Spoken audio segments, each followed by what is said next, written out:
Позвольте представить нашего сегодняшнего гостя в рамках академической лектории, который традиционно проходит на историческом факультете.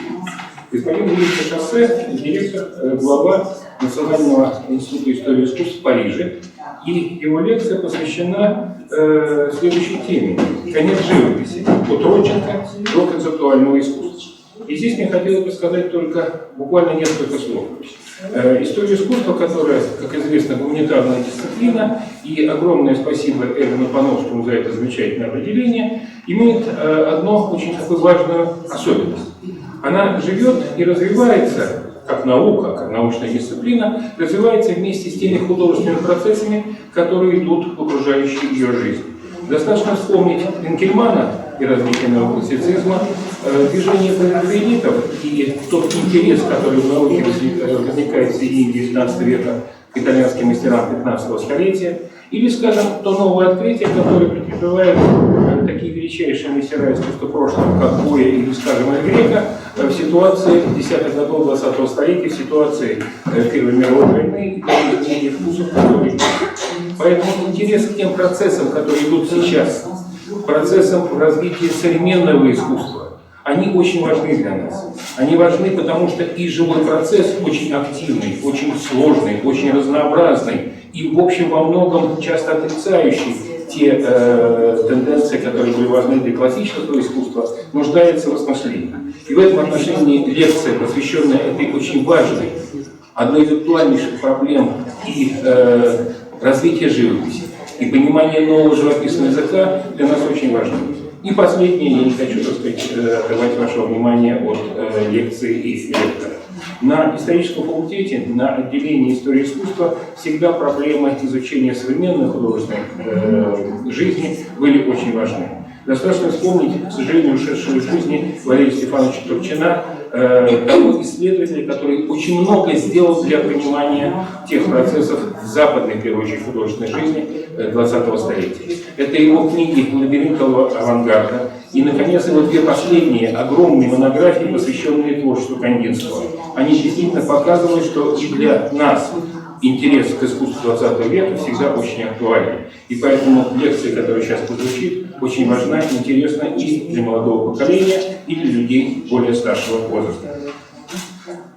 Спасибо большое, извините, что немножко отвлек. Спасибо. Спасибо.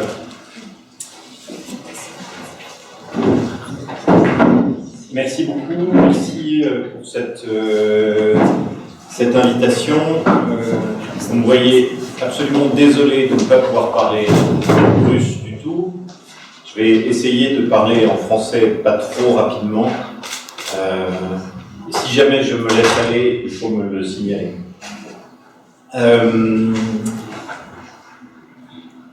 L'histoire de la peinture abstraite a, dès son origine, partie liée avec sa propre disparition ou son dépassement, avec donc la fin de la peinture ou la fin de l'art. Plusieurs des pionniers qui inventèrent l'abstraction comme une forme picturale à part entière, dans les années 1910, ont en effet très vite pensé ces évolutions comme une conséquence logique de la disparition de la fonction descriptive et figurative de la peinture et de la réduction du tableau à ses composants essentiels. Et du coup, ils ont très vite pensé l'existence de ce qu'on peut appeler dernier tableau. Il y aurait même une histoire à faire des derniers tableaux, et je vais la passer très rapidement, ou assez rapidement en tout cas, mais pas la faire de façon complète. Si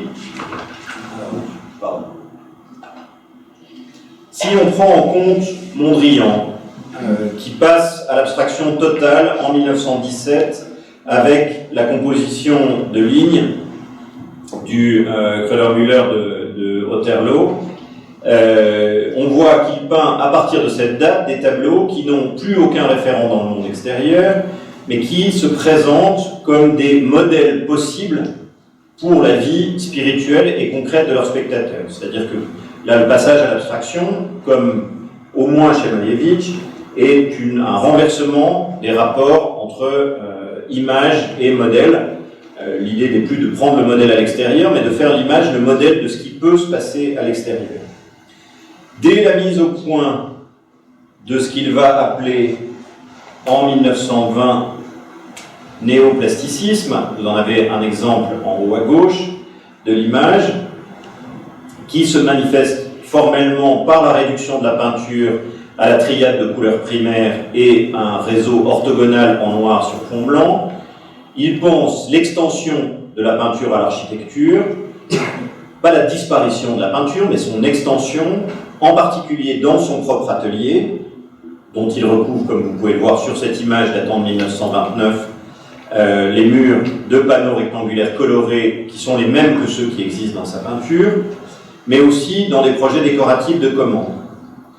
Dans la dernière scène de son traité en forme de conversation Réalité naturelle et réalité abstraite, qui est publié dans la revue des Stijl de 1919 à 1920, donc la dernière scène est publiée au moment où il a réalisé les premiers tableaux néoplastiques.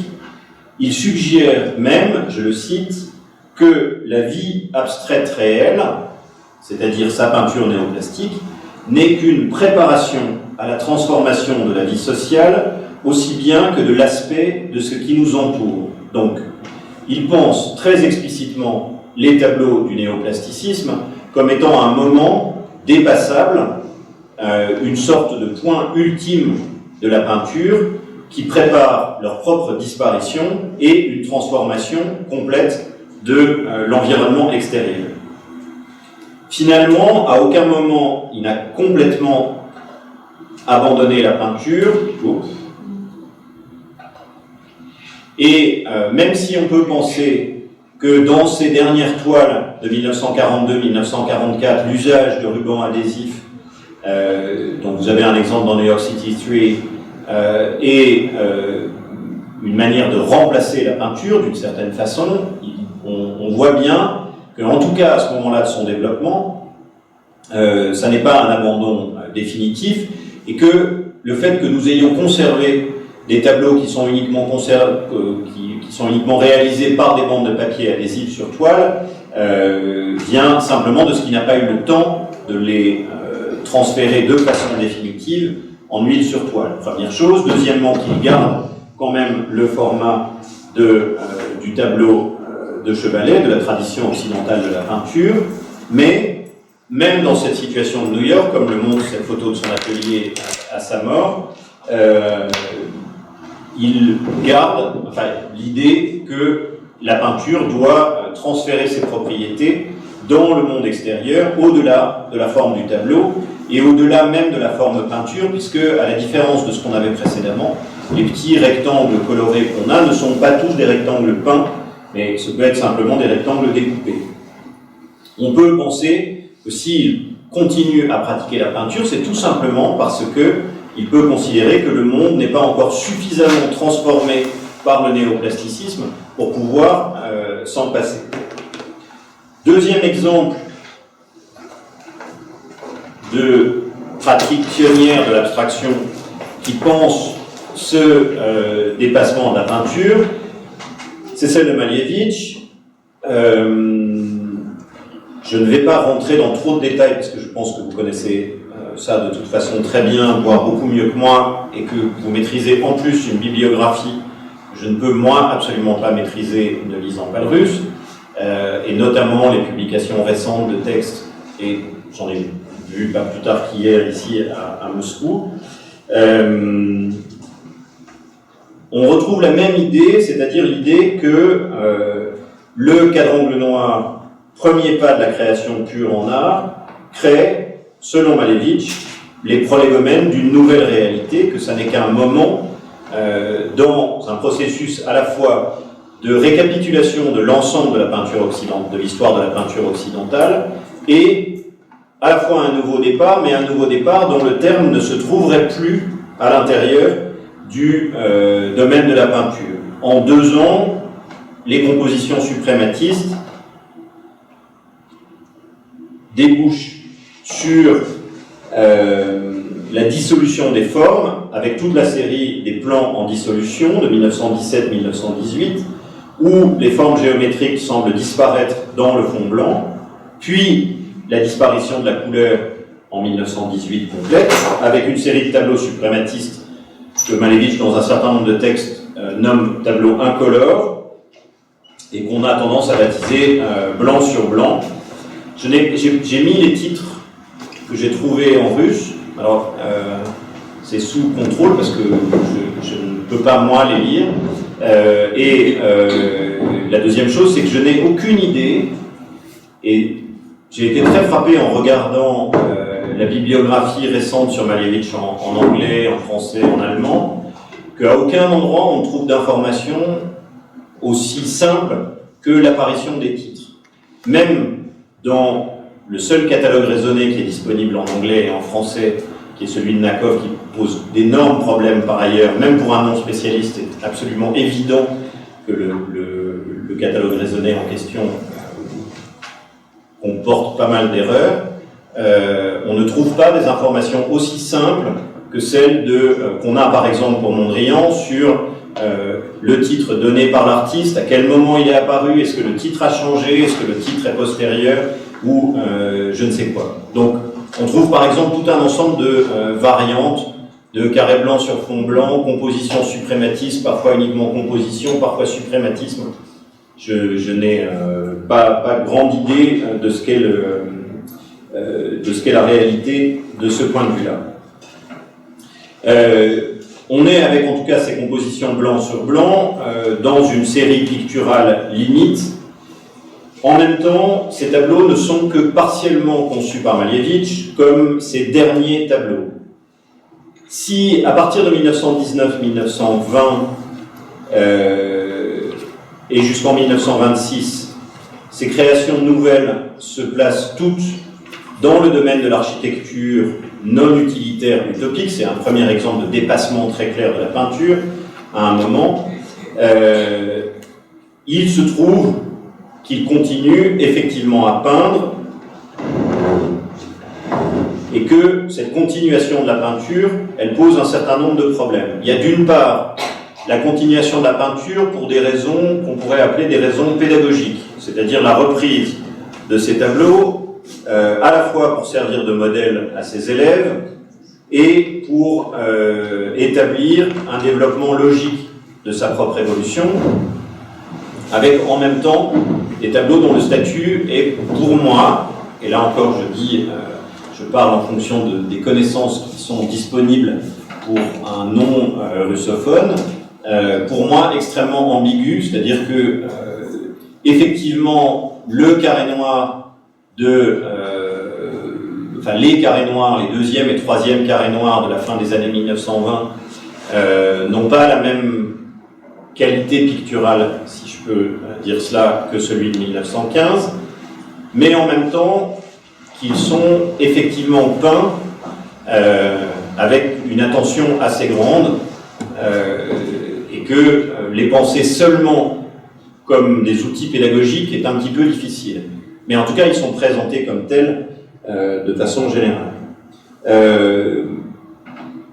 Par ailleurs, il y a évidemment un retour de la peinture de Malevich, chez Malevich, sur laquelle il y a encore, je crois, beaucoup de choses à dire et à faire en histoire de l'art. Mais véritablement, on voit que c'est une peinture, c'est un retour de la peinture après le dernier tableau. Ça n'est pas une conclusion, ça n'est pas un développement logique à partir du suprématisme, c'est une sorte de retour explicite avec les figures reprises de la Renaissance, etc., ou des Lubbock et d'autres. Et effectivement, il me semble que dans ce cas-là, sans que je rentre dans beaucoup plus de détails, on a un premier exemple de disparition de la peinture qui est lié à un projet utopique et de retour de la peinture une fois que ce projet utopique est manifesté comme étant effectivement et concrètement impossible. Et que donc la peinture n'est pas est liée à une situation qui est une situation très concrète et très présente. Dans ce cas-là, et c'est là où ça a à voir avec la question du modèle, dans la proclamation, dans les années 1930 ou à partir de la fin des années 1920, dans le contexte russe, de la fin de l'autonomie des artistes au profit du contrôle par l'État, et donc de l'impossibilité de penser la peinture comme un modèle d'un monde à venir, mais l'obligation de la repenser comme étant faite sur le modèle du monde existant. Éventuellement pour un peu le changer, mais pas plus que ça. J'ai parlé jusqu'à présent de semi-dernier tableau. On peut dire que les premiers vrais derniers tableaux de l'histoire de l'art, je veux dire conçus explicitement comme derniers tableaux, se situent dans la postérité immédiate de Malevich, celle qui voit certains de ses disciples hétérodoxes, après la Révolution de 1917, passer au constructivisme. Ceux qui ne se considèrent désormais plus que comme des ouvriers, qui ne produisent plus des œuvres d'art, mais des objets et des images visant à l'analyse factuelle des éléments matériels constitutifs de l'art, qui n'ont plus de finalité autonome, mais dont les principes ont vocation à être réutilisés pour la réalisation de produits utiles à la nouvelle société qui se met en place. C'est dans ce contexte que Rodchenko montre en septembre 1921, lors de la première partie de l'exposition 5 x 5 égale 25 à Moscou, 3 tableaux monochromes, respectivement intitulés couleur rouge pure, couleur jaune pure et couleur bleue pure. La translittération que je vous donne, c'est la translittération qui se trouve dans des catalogues en anglais. Là aussi, je trouve très symptomatique, c'est une incidente, mais de la soi-disant globalisation du monde de l'art dans laquelle nous vivons, que, en règle générale, quand les titres sont dans des langues autres que le français, l'italien, l'allemand ou l'anglais, ils ne sont pas traduits, c'est-à-dire qu'il n'y a pratiquement aucun catalogue d'exposition sur l'art des avant-gardes russes en anglais, en français ou en allemand, où les titres se trouvent en russe. Et quand par hasard on trouve les titres en russe, on les trouve sous la forme de cette translittération que je vous donne ici, pas en alphabet cyrillique. Alors aujourd'hui avec Internet, on peut s'amuser, c'est ce que j'ai fait, enfin c'est pas amusant, c'est long et casse-pied. On peut aller chercher les titres en prenant les notices Wikipédia dans une langue et puis on passe dans l'autre, on passe en russe et on arrive à retrouver à peu près où sont les bonnes lignes et je ne sais quoi, mais ça n'est pas une situation extrêmement satisfaisante. En tout cas, pour en finir avec, revenir à Rodchenko, ce que fait Rodchenko là, c'est de présenter ces tableaux comme un adieu à la peinture, comme le signe qu'il peut quitter pleinement la peinture pour se mettre pleinement au service de la révolution bolchevique. En 1939, alors évidemment c'est important qu'ils ne le disent qu'en 1939 et pas en 1921, et là encore je pense que je manque d'un certain nombre de sources du fait de mon absence de maîtrise de la langue russe. En 1939, il résume son ambition de la façon suivante: j'avais conduit la peinture à sa conclusion logique et exposé 3 toiles, rouge, bleu et jaune. J'avais affirmé, c'est fini. Commentant le triptyque de Rodchenko, qu'il réduit d'ailleurs de façon significative dans le contexte politique de l'époque au seul rectangle rouge, c'est-à-dire qu'il fait comme s'il n'y avait qu'un seul tableau et pas un triptyque, et que ce dernier tableau était le monochrome rouge, Nikolai Taraboukine publie en 1922 son texte « Le dernier tableau a été peint ». À ma connaissance, c'est la première occurrence de cette expression comme une expression toute faite, cette idée qu'il existerait un dernier tableau. Et donc, c'est un peu comme dans les questions théologiques, le dernier tableau, ça ne peut être qu'un seul tableau, donc puisque dans le contexte de 1921, il faut que ce soit un tableau bolchevique, c'est un monochrome rouge, mais c'est un peu comme un seul Dieu en 3 personnes, le dernier tableau, en réalité, ça ne peut être qu'un triptyque et qu'une trinité. N'empêche que, à un moment, dans les disputes théologiques, on trouve toujours des contradictions entre la vision trinitaire et unitaire de la divinité. Dans le texte « Le dernier tableau a été peint », Taraboukine affirme, je le cite, « Et chaque fois qu'un peintre a voulu se débarrasser réellement de la représentativité, il ne l'a pu qu'au prix de la destruction de la peinture et de son propre suicide en tant que peintre. C'est ce à quoi on assiste dans le contexte artistique de cette époque, et en quelques mois, effectivement, le constructivisme laisse la place au productivisme, et dans, par exemple, le texte Constructivisme d'Alexei Gan de 1922, on trouve des déclarations du type « Nous déclarons une guerre sans merci à l'art ». Donc là, il y a un dépassement de la peinture, c'est pas seulement la fin de la peinture, c'est la fin de l'art dans son ensemble, évidemment. Et on peut dire que dans la Russie du bolchevisme de guerre, pour les plus sincères et les plus extrêmes des partisans du nouveau régime, qui lui continuent à soutenir les peintres, mais qui satisfont à la production d'images pour les nécessités de la propagande, la peinture est effectivement morte. Et de la même façon que pour Malevich, il faudra l'abandon des visées utopiques du régime, c'est-à-dire, en gros, quand on passe de l'idée de la révolution communiste en Russie comme prolégomène de la révolution mondiale et la transformation de la planète, à l'idée de l'édification du communisme dans un seul pays, que, effectivement, on voit renaître la peinture, et dans la pratique de Rodchenko lui-même, c'est effectivement ce qu'on voit avec ces tableaux des années 1930 jusqu'aux années 1950. Là encore, en Occident, en réalité, on les connaît très peu. Je ne sais pas à quel point il y a eu, enfin, on en a une connaissance exhaustive aujourd'hui en Russie, mais je suis aussi frappé que toutes les expositions sur Rodchenko qui ont lieu en Occident s'arrêtent avec les années 1930. On trouve en général un ou deux tableaux postérieurs, un bouquet de fleurs ou un clown pour dire voilà ce qu'il a fait, voilà comme c'est mal, voilà comme c'est moche, voilà comme, etc. Mais on n'en a pas plus. Et par ailleurs, et je le pose à chaque fois, j'essaye de poser ça comme un problème et personne ne me répond, donc si quelqu'un a une réponse de ce point de vue-là, avec même l'apparition de tableaux très étranges, comme ce rythme expressif de 1943-1944, qui est à peu près l'équivalent de ce que fait Jackson Pollock à la même époque aux États-Unis, sans absolument aucun lien.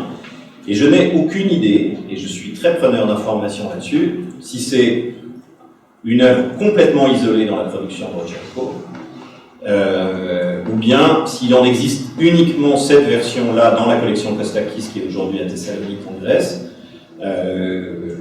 Là encore, c'est une incise, mais ça me semble important. Ça me semble important précisément parce qu'on va retrouver à nouveau des derniers tableaux dans un contexte qui est une sorte de redémarrage de cette idée que la peinture abstraite est une pratique pionnière, qui est un recommencement à zéro, c'est-à-dire dans le contexte de l'expressionnisme abstrait, de l'après, de l'immédiate après Seconde Guerre mondiale. On est dans des situations qui sont politiquement différentes, il y a beaucoup de différences.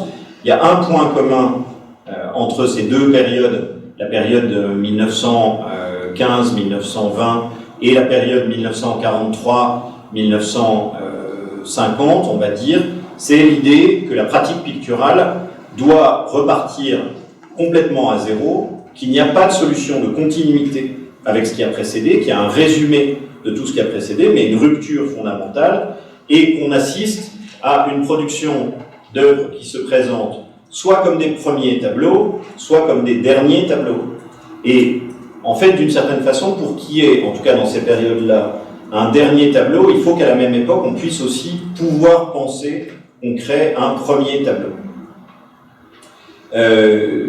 Alors, j'utilise le terme expressionnisme abstrait, je n'ai pas le temps de le développer ici, dans un sens qui est un sens international, et pas seulement pour parler de la situation aux États-Unis. Je vais prendre des exemples uniquement aux États-Unis, mais c'est circonstanciel, c'est parce que je ne veux pas que cette conférence soit trop longue, mais il faudrait aussi en prendre dans le reste du monde occidental.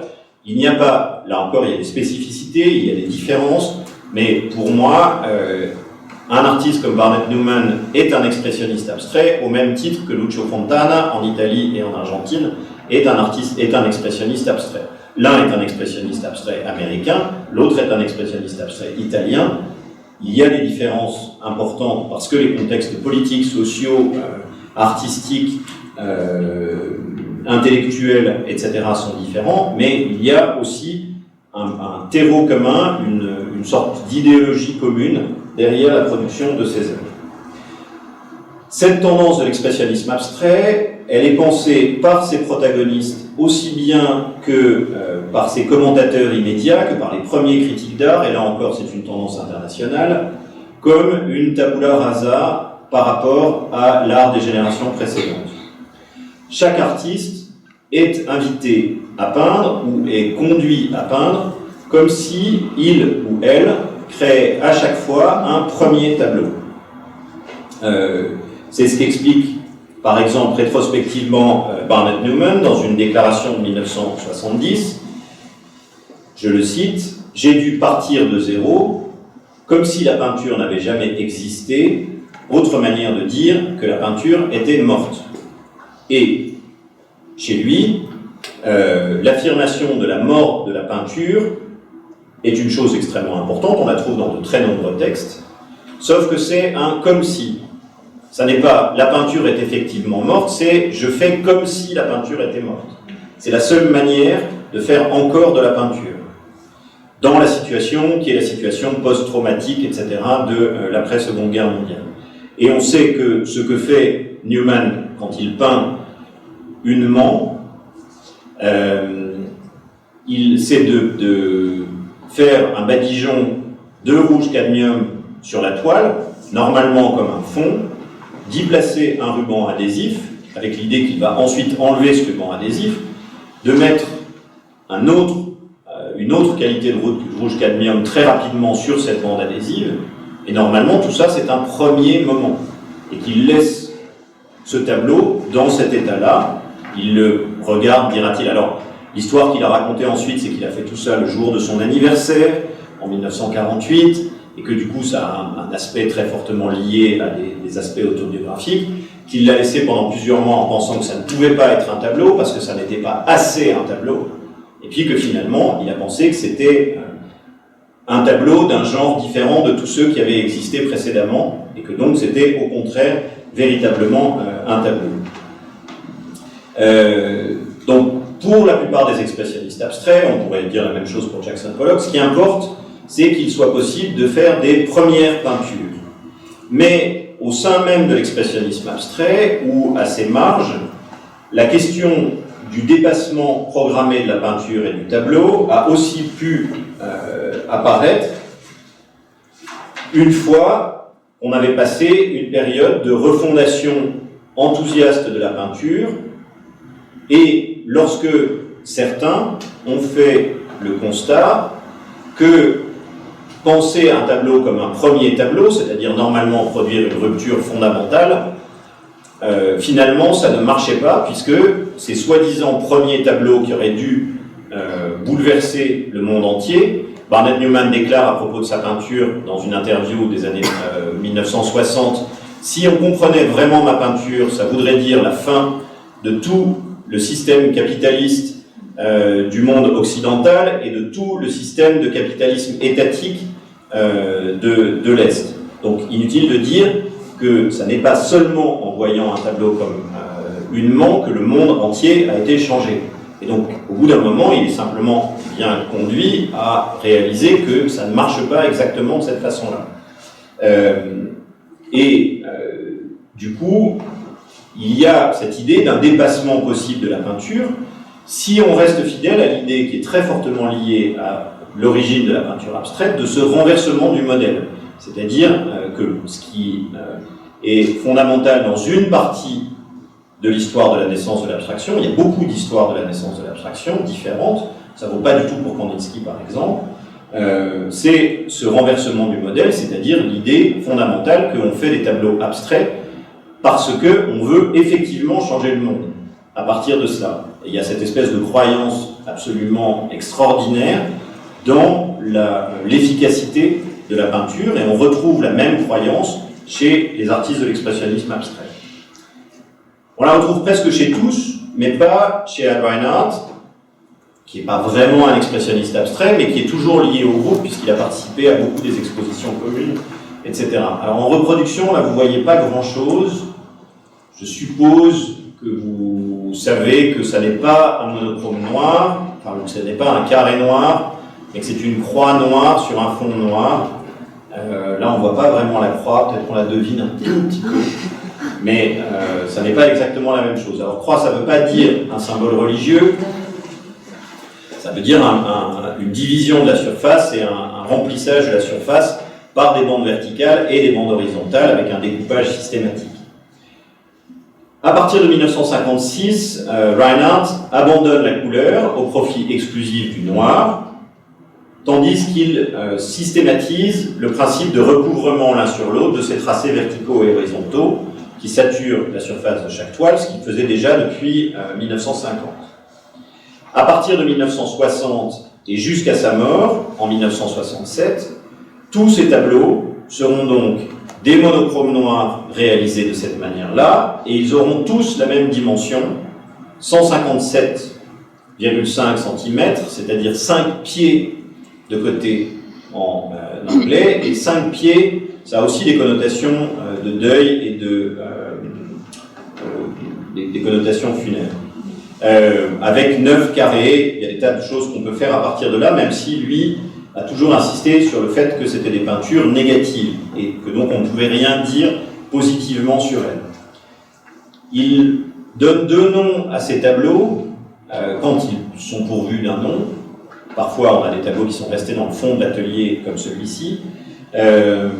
C'était ma diapositive où on voyait mieux, soi-disant, la croix que dans les autres.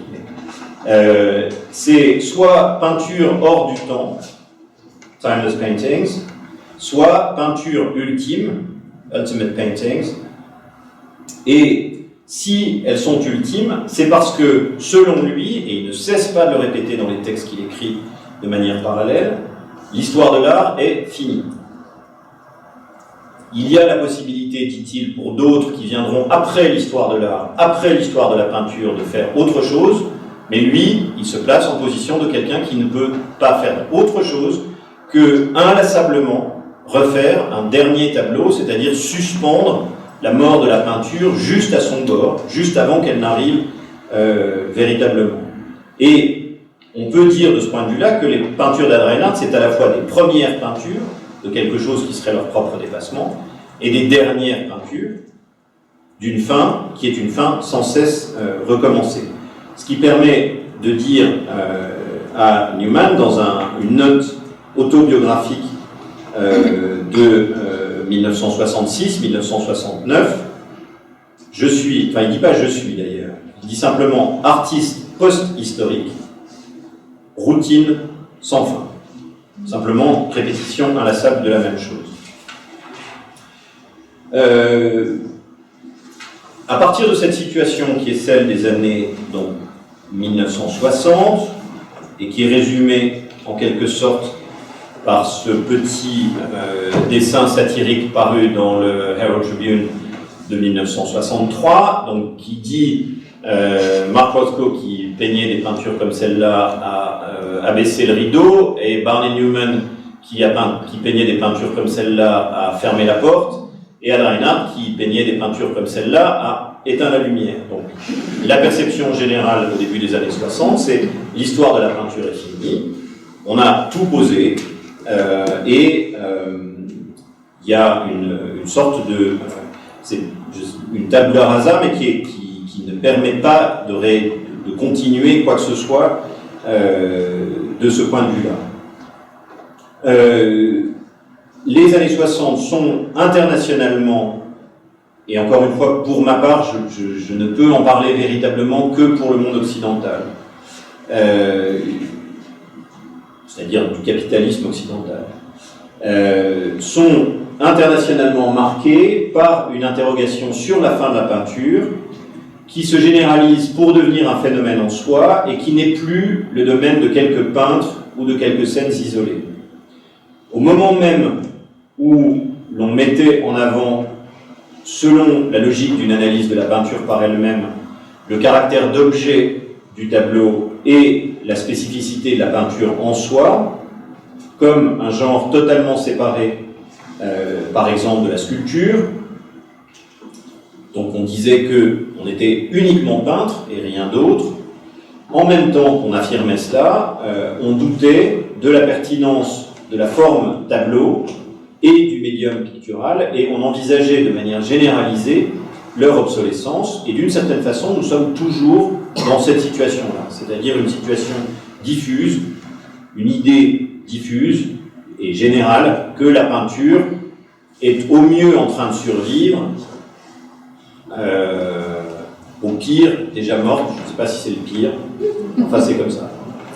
Ce qui est intéressant, c'est que la différence, cela dit, entre les années 1960 et la période dans laquelle nous vivons, c'est que les années 60, elles, étaient, ce que je dirais, furieusement téléologiques, c'est-à-dire furieusement, et pas seulement pour les arts visuels, furieusement persuadées qu'il y avait uniquement un sens de l'histoire et qu'il était de la nécessité de chacun d'y aller, ce qui est, à mon avis, le dernier moment d'une longue période qu'on pourrait ouvrir à peu près avec Giotto et la Maniera Moderna, de l'idée qu'il y a une seule ligne d'évolution de l'histoire de l'art, et que du coup, en partie, ou complètement pour les années 1960, il y a un repli de l'esthétique sur l'éthique, c'est-à-dire que les choix artistiques sont autant des choix moraux que des choix simplement formels, et qu'il y a l'idée que derrière tout choix formel, il y a un choix moral, et que l'artiste se doit, s'il veut aller dans le sens de l'histoire, s'il ne se conçoit pas lui-même volontairement comme réactionnaire, ce qui est toujours possible comme solution, et comme en dehors, se doit d'aller dans un certain sens, et du coup, pour ce qui concerne les années 1960, dans le sens de cette réduction de la peinture à son extrême limite, c'est-à-dire qu'au mieux, il est possible de la faire survivre. Mais c'est vraiment au mieux.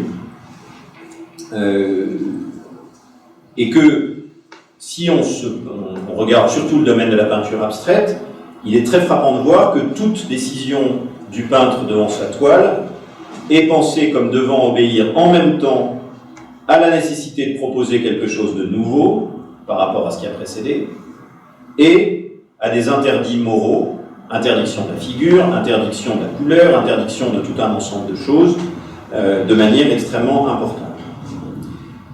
Ça n'est pas un phénomène isolé et qui serait spécifique au monde des arts visuels, évidemment c'est quelque chose de beaucoup plus large, et on se rend compte que les philosophes et les théoriciens de la littérature les plus lus dans le monde occidental par les peintres dans les années 1960, ceux qui sont cités à longueur d'interview, se font l'écho de ce basculement de l'esthétique dans l'éthique. C'est Roland Barthes, publiant en 1953 son livre « Le degré zéro de l'écriture », et publiant en 1967 aux États-Unis, dans un contexte artistique, dans une revue d'art, son article « La mort de l'auteur ». C'est-à-dire qu'il parle uniquement de littérature, mais ça a valeur immédiate de modèle pour l'ensemble du monde intellectuel et pour l'ensemble des pratiques artistiques. De la même manière, dans ses conférences de 1958-1959, j'en trouve pas de traces avant, mais en tout cas à partir de 1958-1959, Adorno insiste sur le fait, je cite l'introduction à la 6e conférence de 1959, sur le fait que la perspective de la destruction radicale ou du dommage fait aux œuvres est la signature de l'art de notre temps. Donc, on a encore le même discours, pour le coup qui est plus général que la peinture, c'est la destruction de l'œuvre d'art comme étant une nécessité morale. Ou encore, on peut lire des choses du même type chez Maurice Blanchot, parlant spécifiquement de la littérature, mais dès le départ, dans le début de son texte qui s'appelle « La disparition de la littérature », qui est publié en 1959, l'idée que ce qu'il dit pour la littérature vaut en fait pour toutes les pratiques artistiques. Et je cite Blanchot, donc à la fois il parle de première œuvre d'origine, il dit « L'œuvre est elle-même devenue la recherche inquiète et infinie de sa source », donc cette idée que toute œuvre devrait revenir à son état premier, se présenter comme une première œuvre, et en même temps, il continue, je ne sais pas combien de pages plus loin, c'est beaucoup de pages plus loin, c'est 300 pages plus loin, à la fin du livre, dans un texte qui s'appelle « La mort du dernier écrivain », donc l'introduction c'est la disparition de la littérature, la conclusion c'est la mort du dernier écrivain, il dit « Il s'agit, voilà le point important, de poursuivre à l'égard de la littérature, et donc en fait de toute création artistique, le même effort que celui de Marx à l'égard de la société. » On n'a pas tellement l'habitude de mettre Blanchot comme un penseur marxiste, hein, mais je pense que c'est le bon endroit pour le faire. Donc, dit-il, de mettre en valeur la figure rimbaldienne de la mort du dernier écrivain. Donc, il y a toute une part de son travail de théoricien de la littérature qui est sur cette idée de la mort de l'écrivain. Dans la littérature même, on trouve des personnages littéraires de peintres dont l'activité consiste précisément à s'arrêter de peindre, après avoir laissé une toile vierge ou une toile presque vierge. J'en connais au moins 2 exemples, peut-être qu'il y en a plus. C'est Gilbert Jonas dans la nouvelle Jonas ou l'artiste au travail de Camus, qui est publiée en 1957, qui raconte l'histoire d'un peintre qui n'arrive plus à peindre et qui finit par ne laisser dans son atelier, je cite Camus, qu'une toile entièrement blanche au centre de laquelle Jonas avait seulement écrit en très petits caractères un mot qu'on pouvait déchiffrer, mais dont on ne savait s'il fallait y lire solidaire ou solitaire. Donc une sorte d'œuvre proto-conceptuelle en fait. Hein. Ça ressemble très fortement à un certain nombre d'œuvres que je vais montrer après.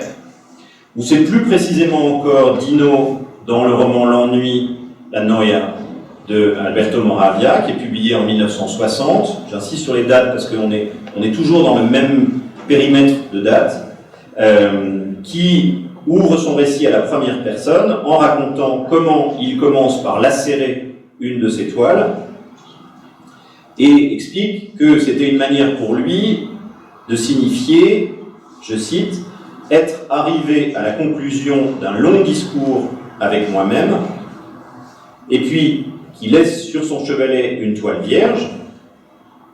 Il dit que cette toile vierge doit lui permettre, je cite encore, de recommencer da capo librement. Donc, cette toile vierge, c'est en quelque sorte un premier tableau, mais que finalement, comme il est totalement incapable de quoi que ce soit, et il n'est pas seulement incapable de peindre dans le roman, il est incapable de quoi que ce soit, cette toile va finalement se révéler le stade indépassable, au-delà duquel le narrateur cesse toute pratique artistique. Je cite encore Moravia, « La toile nue qui figurait maintenant sur le chevalet marquait un développement non moins intime et nécessaire, quoique absolument négatif. » Donc on a ces personnages, et dans la littérature, et ce qui est évidemment intéressant, c'est que ces personnages dans la littérature correspondent, sans qu'on sache exactement à quel point, par exemple Moravia ou Camus ont eu connaissance d'un type de pratique similaire à ce qui se passe déjà dans ce contexte de l'après-expressionnisme abstrait. Je vais en donner juste 2 exemples, il y en aurait beaucoup plus, mais je vais insister sur 2. D'une part, l'artiste Gustav Metzger, qui est un artiste allemand d'origine, il est né en Allemagne, mais il est né juif allemand, et donc il a quitté très tôt l'Allemagne, et il est devenu apatride, et a vécu toute sa vie au Royaume-Uni. Il est mort l'année dernière. Dans les années 1950, Metzger fait des peintures sur carton qui sont grosso modo l'équivalent de tableaux abstraits simplifiés liés à l'expressionnisme abstrait. Vous en avez un exemple ici sur la gauche. À partir de 1959, il fait une exposition qui manifeste, là encore, que ces huiles sur carton sont des derniers tableaux. Il montre une petite sélection de ses œuvres sur carton, et puis il montre à côté, et il l'explique dans le petit texte que vous avez ici à droite, mais que vous ne pouvez certainement pas lire, sauf ceux qui sont vraiment tout près. Il explique il montre des œuvres qu'il décrit dans ce petit texte qui sont simplement des morceaux de carton dépliés et posés sur la toile, sur le mur, sans aucune transformation, sans aucune activité artistique, en disant que finalement l'objet en tant que tel est plus intéressant que l'objet peint. Mais il y a quand même un rapport avec le tableau et la peinture, parce que ce sont des formes rectangulaires qui sont posées sur le tableau. Il y a quelques motifs, c'est simplement, alors il a raconté, il ne le dit pas dans ce texte-là, mais que c'était des boîtes de téléviseurs, et que donc il y avait une marque de téléviseurs qui apparaissait à certains endroits. Et que c'était du coup une manière déclarative de signaler la fin de la peinture et la naissance d'un monde qui était celui des images sur écran. Et puis il publie en même temps le premier de ces manifestes de l'art autodestructif que vous avez ici à droite. Donc il y a l'affirmation de la destruction comme pratique artistique et qui va se porter d'abord sur la peinture, comme vous pouvez le voir dans ces images, qui documentent la première manifestation, qui est à la fois une conférence et une manifestation, un événement, mais il appelle ça manifestation dans le même sens qu'une manifestation politique, qui a lieu dans une petite galerie de Londres, la Temple Gallery, en juin 1960, et qui le fait travailler à l'acide sur une toile blanche. À droite, vous avez un résultat provisoire de cette toile. Ça semble encore extrêmement pictural, sauf que c'est en fait simplement un moment qui est ici photographié, et que, comme il utilise à la place de la peinture de l'acide, la toile s'auto-détruit progressivement, et normalement il n'en reste rien au bout. Aujourd'hui, vous pouvez voir dans les collections de la Tate Britain une version de cette œuvre, et ils ont choisi de la même façon de stopper l'acide, de ne pas trop en mettre, pour qu'il reste un côté quand même très pictural. Ça a été fait avec lui, hein, donc c'est lui qui était d'accord, mais en tout cas dans les manifestations de 1960, ça n'était pas la volonté. Dans une manifestation postérieure, Metzger le fait en public et avec des matériaux beaucoup plus violents. La manifestation du South Bank de Londres, qui a lieu le 3 juin 1961, se fait avec 3 écrans de couleurs différentes, 3 écrans monochromes, plus un écran blanc, et chacun est dissous par de l'acide, mais qui cette fois-ci n'est pas posé au pinceau, qui est posé à la bombe, ce pourquoi il est obligé d'être revêtu d'un masque, etc., pour ne pas mourir lui-même des vapeurs d'acide qu'il projette sur la toile. Et là, pour le coup, il y a une destruction complète de la toile au bout. On a de la peinture au départ, on a le tableau, mais il est effectivement détruit. Je vous ai mis le petit tableau de droite parce que c'était jusqu'à 2015 l'histoire qu'on pouvait raconter sur Metzger, c'est-à-dire le fait qu'effectivement, il s'arrête de peindre à ce moment-là, les choses étaient claires, et à partir de ce moment-là, il a une pratique d'artiste d'installation, de multimédia, etc., très liée aux questions écologiques et autres, et à l'opposition à la bombe atomique. En fait, on a découvert en 2015 des petits tableaux qui avaient été réalisés en 1961-1962, donc après cette déclaration de la fin de la peinture, et en l'état actuel des choses, on ne sait rien sur ces tableaux. Et en gros, Metzger est mort avant que qui que ce soit l'interview sur ce sujet. Puisqu'il n'en avait jamais parlé, c'est juste à la fin de sa vie, il était déjà très malade, qu'il a sorti ça à un conservateur de la Tate, Andrew Wilson, qui à ce moment-là les a exposés en n'ayant pas d'informations, pratiquement pas d'informations. Sinon que les dates au dos des tableaux et les cartons sur lesquels ils sont peints permettent de savoir que effectivement ce sont des œuvres de 1961 ou de 1962, suivant les unes et les autres. Donc c'est un peu plus compliqué, c'est une mort qui ne veut pas se passer exactement. En tout cas, Metzger ensuite va pouvoir faire des choses qui auront des qualités qu'on pourrait dire picturales, avec des couleurs, avec de la lumière, etc. Mais ça sera sans le support tableau. C'est par exemple ces grands environnements de cristaux liquides qu'il fait à partir de 1965, qu'il fait notamment qu'il fait en même temps comme des environnements dans des contextes de galeries ou de musées, mais aussi dans des contextes de concerts, notamment en décor de concerts de Pink Floyd en 65-67. Vous en avez un exemple, ici. Deuxième exemple, et je redis que ces exemples sont juste un parmi de nombreux autres. En fait, je viens de terminer, un livre sur le sujet dont je parle là, qui va être publié, si tout se passe bien, je ne peux pas savoir comment ça se passe là, mais normalement c'est publié la semaine prochaine en France. Et donc, c'est un livre plus général sur le sujet que les quelques exemples que je vous donne ici. Deuxième exemple, un artiste italien, et pour le coup, qui est sans doute, dont on sait qu'il avait des relations avec Alberto Moravia, et donc il est possible qu'il soit en quelque sorte le modèle de Dino dans la Noia. C'est Fabio Mauri. Mauri est un artiste qui vient de l'expressionnisme abstrait, il a fait des tableaux gestuels, abstraits, etc. pendant tout le début des années 1950, c'est par ailleurs aussi un grand intellectuel, représentant d'une famille qui est une des principales familles, qui a une des principales maisons d'édition italiennes à Milan et à Rome, et en 1957, d'une manière que à peu près rien ne laisse prévoir dans sa peinture antérieure, il réalise ce petit dessin. Pardon, la description est en italien, ce petit dessin sur papier qu'il appelle dessin écran, et qui est donc juste, il prend une feuille de papier blanc et il couvre les bords du papier d'un rectangle noir. Alors c'est à la fois un écran, et c'est aussi l'équivalent d'un faire-part de deuil de la peinture ou de la pratique picturale. C'est exactement le format, vous savez, en Italie, de ces affiches sur laquelle on annonce les morts dans les villages ou dans les villes, avec une bordure noire comme ça, systématique. Il va en faire un certain nombre de versions, je ne vous montre pas les autres versions de ces peintures écran, et c'est par ailleurs une réflexion sur l'image, sur l'écran, sur la télévision.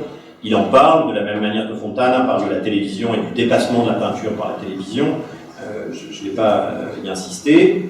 Et il fait ce type de travaux jusqu'au tout début des années 1960. Il y en a qui sont sur toile, qui sont vraiment des peintures sur toile, des tableaux sur toile. Mais en 1962, il finalise en quelque sorte cette série avec un dessin écran fin. Il écrit simplement le mot fine dessus. Il y a une autre version où c'est the end, comme le panneau final quand on voit un film. Donc le rapport au film est évidemment extrêmement important, de même d'ailleurs que le format oblong l'est, mais c'est une sorte de déclaration explicite de la fin de la peinture. Et effectivement, à partir de là, il va faire des environnements ou des performances pour le théâtre de façon traditionnelle, je dirais, en écrivant une pièce à partir de 1960 qui s'appelle L'Île, et qu'il va mettre en scène en 1966, mais en fait dans un petit théâtre, c'est plus une manifestation artistique qu'une pièce de théâtre véritablement. Il va faire de très nombreuses performances, et donc, là encore, il y a une déclaration de la fin de la peinture. En réalité, la peinture va revenir dans son travail, mais sous une forme qui est une forme, on pourrait dire, hyper critique. D'une part, dans une série de 1971-1975 qui s'appelle Manipulation de la culture, manipulation au pluriel, qui sont des collages sur des toiles monochromes noires d'images tirées de revues fascistes ou nazies. Et donc, vous avez un rapport très direct qui est fait entre la peinture abstraite monochrome, noire, signalant la fin de la peinture, et quelque chose qui est lié à l'idée de destruction, à l'idée de négativité dans l'histoire politique, et à l'idée aussi d'une idéologie qu'il faudrait arriver à mettre en valeur derrière les pratiques artistiques. Alors les images, elles sont des images, il y a quelques images où on voit effectivement des tableaux, où on voit des gens qui visitent des expositions, enfin des gens, c'est Goebbels, ou qui font ou qui tournent des films, mais on voit aussi des sportifs, etc. Et donc l'idée c'est de cette déconstruction des présupposés idéologiques de l'art occidental, y compris la peinture. Et de façon plus explicite encore, elle revient sous forme de grands tableaux monochromes, deux grands tableaux, jaune et rouge. C'est une sorte de version très triadique de ce qu'on pouvait avoir chez Rodchenko. Il le fait en 1985, donc à ce moment-là, on a tout à fait connaissance de ces monochromes de Rodchenko. Alors en fait, ce sont des faux monochromes, c'est-à-dire que le tableau jaune est peint sur un fond rouge et qu'il a des bordures rouges, et le tableau rouge est peint sur un fond jaune, il a des bordures jaunes, et donc il y a une interaction de la couleur. Et ces tableaux n'existent pas indépendamment d'un contexte. Là encore, il y a un contexte idéologique, et le contexte idéologique, c'est la présence sur le haut des murs de la salle d'exposition, ça c'est une chose qui peut être reproduite, de l'expression Entartete Kunst, art dégénéré, du nom de l'exposition de 1937 organisée par les nazis. Donc il y a un lien entre peinture, art dégénéré et dénonciation assez complexe de la façon dont ce type de peinture pourrait être de l'art dégénéré, alors qu'il n'était pas considéré comme de l'art dégénéré par les nazis, c'était plutôt la peinture de type expressionniste, mais en même temps qu'il représente une forme de dégénérescence de l'art, dans les déclarations de Maury qui sont très complexes. Et par ailleurs, vous avez un petit personnage en train de regarder ces deux tableaux, et quand vous vous rapprochez du petit personnage, c'est en fait une sculpture en bronze reproduisant Goebbels dans son costume de visiteur de l'exposition Entartete Kunst de 1937. Autre manière de dire que Maurizio Cattelan n'a pas inventé grand-chose. Enfin, non pas que Maurizio Cattelan prétende avoir inventé grand-chose, d'ailleurs. S'il y a bien un artiste qui ne prétend pas grand-chose, c'est bien lui. Donc il y a l'intelligence de ne pas prétendre ce genre de choses. Si je reviens un petit peu en arrière, ce qui m'intéresse, c'est que la situation dans laquelle nous sommes, donc, normalement, est une situation dans laquelle nous sommes sortis, nous, de cette téléologie que j'évoquais précédemment. Et donc, nous en serions sortis, n'empêche que nous continuons à croire à peu près la même histoire, qui serait une histoire qui dirait il y a eu l'abstraction, il y a eu le ready-made, qui signale la fin de la peinture, il y a eu l'art minimal, qui signale le dépassement de la peinture et son remplacement par des objets spécifiques, et tout ça est finalement remplacé par l'art conceptuel, qui se passe de l'objet complètement. Grosso modo, c'est à peu près, quoi qu'on fasse, l'histoire qui est racontée. Et cette histoire, elle est racontée en disant que, effectivement, il y a des survivances de la peinture, y compris par des très grands artistes, comme Ellsworth Kelly ou Gerhard Richter, mais que c'est une survivance parce que leur peinture prend naissance dans des années très antérieures à cette conceptualisation globale de la mort de la peinture, et que donc ils continuent sur une lancée qui est une lancée plus ancienne.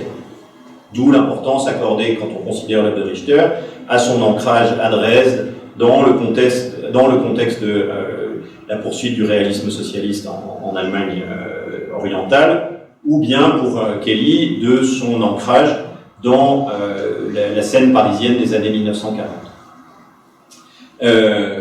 Ce que je voudrais proposer, et là encore on pourrait rentrer dans beaucoup de détails, c'est une histoire qui est un tout petit peu plus complexe, qui ne dit pas que la première histoire a tort, est fausse, mais simplement qu'elle est réductrice. Et en gros dire que oui, il y a cette idée d'un remplacement programmé de la peinture et de sa disparition et de son remplacement par l'art de l'idée, qui serait incarné par l'art conceptuel et par exemple par les œuvres de Mel Bochner dans les années 1965-1969, mais que, en réalité, il y a des retours permanents de la peinture de ce point de vue-là, ou une disparition qui est une disparition moins évidente. Et simplement, je voudrais terminer, peut-être pour qu'on ait un peu de temps pour discuter, en insistant, enfin en donnant à nouveau quelques exemples de cette manière un petit peu plus complexe de voir les choses. L'arrêt de la peinture se fait pour tout un ensemble de raisons qui sont des raisons coordonnées et conduisent à des prises de position similaires dans l'ensemble du monde occidental. En gros, quand je dis monde occidental, je veux dire l'Amérique du Nord, l'Amérique du Sud, l'Europe occidentale à l'ouest du rideau de fer, le Japon et peut-être d'autres endroits, mais je n'ai pas les outils pour y travailler. J'ai fait un très très rapide sondage avec des amis historiens de l'art polonais pour regarder s'il y avait des exemples dans l'art polonais. Et je crois que j'ai reçu une liste d'une quinzaine de noms que je devrais regarder. Et comme je voulais que ce livre soit publié et que je n'ai pas 10 ans pour y travailler, je le dis au départ, ça n'est pas une étude complète, c'est simplement une étude qui porte sur le monde occidental. Mais il y aurait certainement matière à le faire de façon plus large. Beaucoup de raisons sont données. Quand on lit les monographies de ces artistes, on trouve soit donc ce discours général, sans beaucoup plus d'explications, soit on dit qu'ils se sont arrêtés de peindre à un certain moment de façon qu'on présente comme plus ou moins idiosyncrasique. Et en fait, si on regarde de Lydia Clark ou d'Elio Tishika à Agnes Martin aux États-Unis, à Martin Barré en France ou aux artistes de Butaï au Japon, on trouve des arrêts exactement aux mêmes dates, à 1 ou 2 années près, avec des contextes différents. Alors on pourrait dire de façon assez simple, mais je simplifie vraiment parce qu'à chaque fois les choses sont plus compliquées, qu'on assiste à une forme de fin de la peinture pour des raisons qui sont internes à l'histoire de l'art. Chez Emil Bockner, par exemple, avec passage. Alors, dans les monographies sur Bockner, on insiste sur le fait qu'il fait des derniers tableaux qui sont, comme d'habitude, des monochromes gris, qu'à partir de là, il passe à des objets tridimensionnels dans la veine du minimal art, et qu'ensuite, il est un des inventeurs de l'art conceptuel, avec l'exposition dessins de travail et autres choses visibles sur du papier qui ne sont pas nécessairement destinées à être vues comme de l'art de 1966, c'est-à-dire cette exposition à New York où on a 100 copies, 100 feuilles photocopiées consultables dans des classeurs, et donc une disparition de la forme tableau et de la forme sculpture également. L'histoire est un peu plus compliquée parce que en travaillant sur cet aspect, je me suis rendu compte, en l'occurrence c'est Emil Bockner qui m'a montré ce que c'était que ces tableaux monochromes gris, et qu'en fait les tableaux monochromes gris, c'est ce que vous voyez à gauche, c'est-à-dire des tableaux très très épais, très expressionnistes et très matiérés, et que en fait c'est des tableaux qui sont littéralement des derniers tableaux, mais des derniers tableaux à peu près désespérés, c'est-à-dire que c'est en fait une série de tableaux que Bockner a fait à la sortie de l'université, et à chaque fois il avait le sentiment que chacun de ces tableaux ressemblait trop à quelque chose qui existait déjà, et donc il le recouvrait de gris, et dans un certain nombre, ce qui est le cas de celui-là, ensuite il a lacéré le tableau avec ses doigts en étant absolument désespéré du fait de n'arriver à rien. Donc c'est vraiment des derniers tableaux dans un sens plus pathologique que ce qu'on peut d'habitude voir. Ou bien chez Martin Barré, qui est un des seuls artistes français de l'après-guerre à s'intéresser à Malevich, avec une réduction progressive de l'abstraction picturale à des tableaux blancs sur fond blanc, ou même à du blanc sur la toile vierge, comme vous pouvez le voir dans ce tableau de 1959, 59-120-70C. Le remplacement de la peinture traditionnelle par la bombe spray, dans une série de tableaux faits à partir de 1962-1963, y compris déclaration du fait que ce sont des tableaux limites ou des derniers tableaux, avec plusieurs tableaux qui sont juste un cercle, un zéro, là très très littéralement. Barré est un grand lecteur de Blanchot et de Barthes. Et puis, en 1969, arrêt complet de la peinture, et remplacement de la peinture par des propositions conceptuelles, avec notamment une exposition dans une galerie parisienne qui consiste à ne pas y exposer de peinture, pas y exposer de tableaux, alors qu'il est considéré comme un grand peintre abstrait déjà à cette époque, il a un marché important, mais à montrer seulement des photos, des objets qui se trouvent dans la galerie en question, un projecteur en face d'un projecteur une photographie, vous ne voyez pas bien sur la reproduction, de la rampe d'escalier, à côté de la rampe d'escalier, le tout à l'échelle 1, avec cette idée d'une œuvre qui sont complètement tautologiques. Deuxième type de raison, mais encore une fois, c'est pour la brièveté de l'exposé que je ne distingue pas, parce que, en fait, pour chacun des artistes, ces raisons se mélangent. C'est une raison politique. On voit par exemple chez Pierre Buraglio, encore une fois dans le contexte français, Buraglio, dans les années 1960, fait des tableaux qui sont des abstractions d'abstractions, avec un aspect qui est déjà un aspect critique et politique.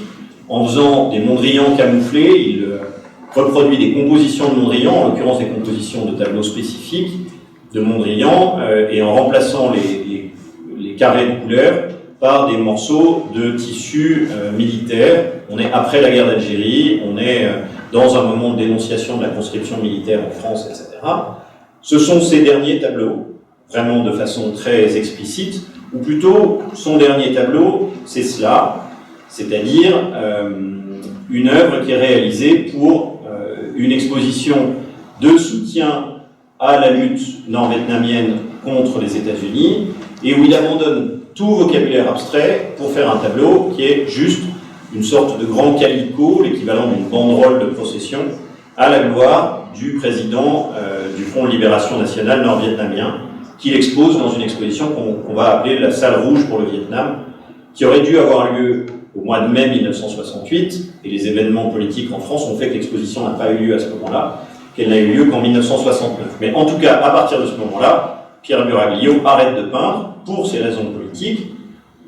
Il s'établit dans une usine pour y travailler, et en réalité, on sait maintenant qu'il a fait quelques images, mais ce sont des images uniquement politiques. Vous en avez deux exemples ici. Une dont je suis très frappé par le titre, qui s'appelle Les Justes. Et Les Justes, c'est Ho Chi Minh, Che Guevara, Lénine et Martin Luther King. On est vraiment en plein dans l'époque d'extrême gauche des années 60-70 en France. Parce qu'arriver à mettre les quatre personnes ensemble, c'est assez difficile, comme juste. Et puis, il fait des choses qui sont purement politiques, enfin purement de l'ordre de la propagande, comme cette couverture pour un bulletin du comité de défense des locataires du 13e arrondissement de Paris, contre les promoteurs. C'est pas spécialement inventif, c'est pas spécialement... Ça a comme objectif d'être effectivement directement politique. Alors comme je ne voudrais pas laisser croire que c'est un phénomène uniquement lié à l'abstraction, je vous signale simplement en passant qu'on a un même arrêt très brutal de la peinture pour des raisons qui sont d'abord des raisons politiques, exactement en même temps, en Allemagne, dans le cas de Eugen Schönebeck. Schönebeck fait, à partir de 65-66, des tableaux qui sont des tableaux à sujet politique, soit ce portrait de Mao, soit ce portrait de Mayakovsky, un portrait de Trotsky, il y a d'autres figures politiques, beaucoup liées à la révolution bolchevique. En 1967, il peint ce qui est son dernier tableau, Femme des ruines, Trümmerfrau, que vous avez ici à gauche, et depuis, il n'a peint aucun tableau, il n'a donné aucune explication sur le fait pourquoi il avait arrêté de peindre. Il ne vit que, pendant longtemps, de petits travaux à côté, jusqu'à ce qu'au milieu des années 1990, plusieurs grands collectionneurs allemands repèrent sa peinture parce qu'il avait été très proche de Georg Baslitz, et se mettent à acheter ses tableaux, et qu'aujourd'hui ces tableaux valent extrêmement cher. Il a détruit au moins la moitié de sa production, et on peut tout à fait lui parler, il n'y a aucun problème, comme vous pouvez le voir sur cette photographie de lui dans une exposition rétrospective qui avait eu lieu en 2011 à Francfort. Simplement, si vous lui posez la question de pourquoi il a arrêté de travailler, il vous dit pour aucune raison. C'est assez simple.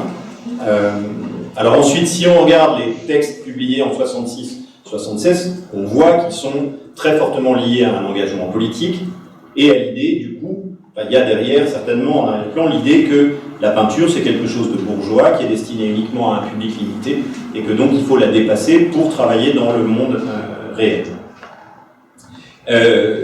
Et que notamment la peinture est très fortement liée au marché Et c'est un des éléments qui est invoqué par Agnes Martin pour expliquer pourquoi, elle aussi, en 1967, elle a effectivement arrêté de peindre. Alors là encore, toutes ces raisons se combinent, pas la raison politique explicite. Agnes Martin, à ma connaissance, n'a jamais eu d'engagement politique, mais ce qui est interne à l'histoire de l'art, il y a une réduction de la peinture à son degré zéro. On voit progressivement, à partir de l'utilisation de la grille en 1960, sa systématisation, l'absence de la couleur pour arriver au tableau de 1967, comme Trompette ou Toundra. Donc vous en avez un exemple ici en reproduction, et Martin dit dans une interview très postérieure, dans une interview des années 1980, elle dit: j'avais le sentiment que mon travail était fini, que j'avais tout fait et que du coup je pouvais m'arrêter. Donc ça serait une chose interne à l'histoire de l'art, mais dans une autre déclaration de l'époque, dans une lettre qu'elle écrit à un de ses amis, elle dit que pour elle, la mort de Ad Reinhardt, qui est arrivée donc en 1967, signifie la fin d'une époque, et que, en particulier, le marché de l'art domine l'ensemble de la production artistique, domine l'ensemble du monde artistique, et que du coup, elle n'a plus envie d'être artiste, elle n'a pas envie de faire des œuvres qui servent seulement à alimenter le marché. Inutile de dire que depuis, le marché a pris une importance beaucoup plus importante, et que Agnes Martin a eu à vivre avec ce marché, mais en gros, de 1967, enfin à partir de 1967, elle s'arrête de peindre, elle ne touche plus ses pinceaux, elle ne touche plus ses crayons ou quoi que ce soit, elle part dans le désert du Nouveau-Mexique, son travail consiste à se construire une maison et à vivre de façon quotidienne en cessant toute pratique artistique. Dernier exemple qui est lié à cette prise en compte du marché, etc., celui de Art and Language, que je montre essentiellement pour l'écho qu'il peut avoir avec le travail de Malevich. Les derniers tableaux de Art and Language sont des tableaux qui sont des tableaux déjà conceptuels, comme deux carrés noirs, paradoxe du zéro absolu, qui sont réalisés d'abord par Ben Ramsden en 1965, puis quand il s'associe à Michael Baldwin dans le cadre de Art and Language en Angleterre, c'est un carré noir sur un carré noir. Donc un Malevich sur un Malevich, sauf que si vous faites un carré noir sur un carré noir, vous ne voyez plus qu'un carré noir. Et donc, effectivement, rien, sinon le titre, ne peut vous dire ce que vous voyez. Pour reprendre et détourner l'expression de Frank Stella en 1965, ce que vous voyez n'est pas ce que vous voyez.